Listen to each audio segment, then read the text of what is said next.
नमस्कार बंधुगण, जय जगन्नाथ। डिजिटल टेक ओडिशार आउ एक नूतन वीडियो को आपण मानकु स्वागत। जो बंधुगण सहारा इंडिया रे पैसा रखिथिले ओ फेरी पाइबा पई रिफंड पोर्टल रे अप्लाई करथिले सेमानक पई वीडियोटी अत्यंत गुरुत्वपूर्ण।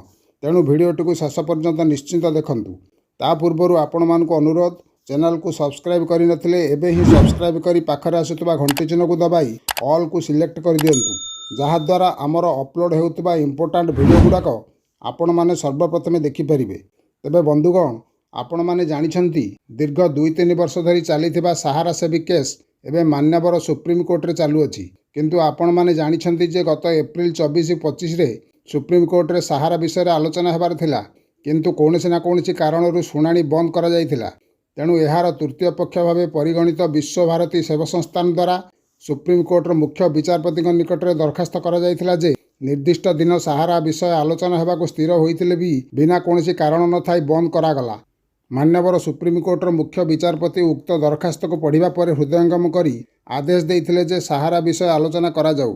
तेणु ता परदिन मान्यवर खंडपीठ पुणी सहारा विषय आलोचना करथिले ओ एथिरे सहारा, सेबी, ईडी, आरबीआई सहित 15टी संस्था को नोटिस करा जायछि जे एही सब संस्था सेप्टेम्बर 5, 6 और 7 तारिख रे हाजर हेबाकू निर्देश मध्य दिया जायछि, जहा द्वारा सहारा पेमेंटर रास्ता परिष्कार होई परिबो। आपण माने जानिछंती सारा भारतर प्राय 3 कोटी रु ऊर्ध्व लोक सहारा इंडिया रे अर्थ निवेश करथिले और प्राय 2.5 कोटी लोक सहारा रिफंड पोर्टल रे अप्लाई करथिले।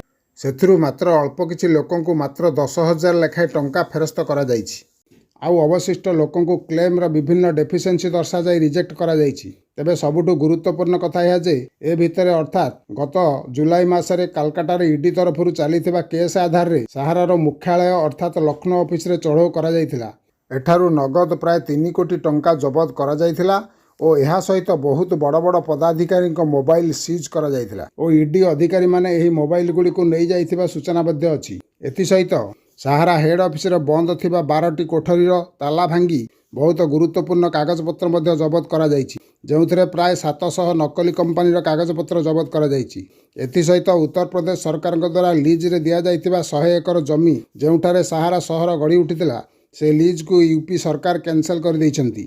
यह सहित कंपनी विभिन्न हार्ड डिस्क और कंप्यूटर मध्य जबत करा जायछि। एथि सहित सहारार पूर्व रिजनल मैनेजर को छत्तीसगढ़ बिलासपुर ठारू गिरफ मध्य करा जायछि, कारण से अनेक दिन हब फेरार थिले। तेबे बंधुगण, वर्तमान सर्वश्रेष्ठ सूचना अनुसार सहारार जमाकारी प्राय 3 कोटी लोकंक भाग्य वर्तमान मान्यवर सुप्रीम कोर्ट उपर निर्भर करुछि, कारण मान्यवर कोर्ट जहाँ निर्देश देबे सही अनुसार जमाकारी अर्थ फेरी पाइबे। एकथा निजे लोकसभा आमर अर्थमंत्री निर्मला सीतारमण मध्य कहिसंती।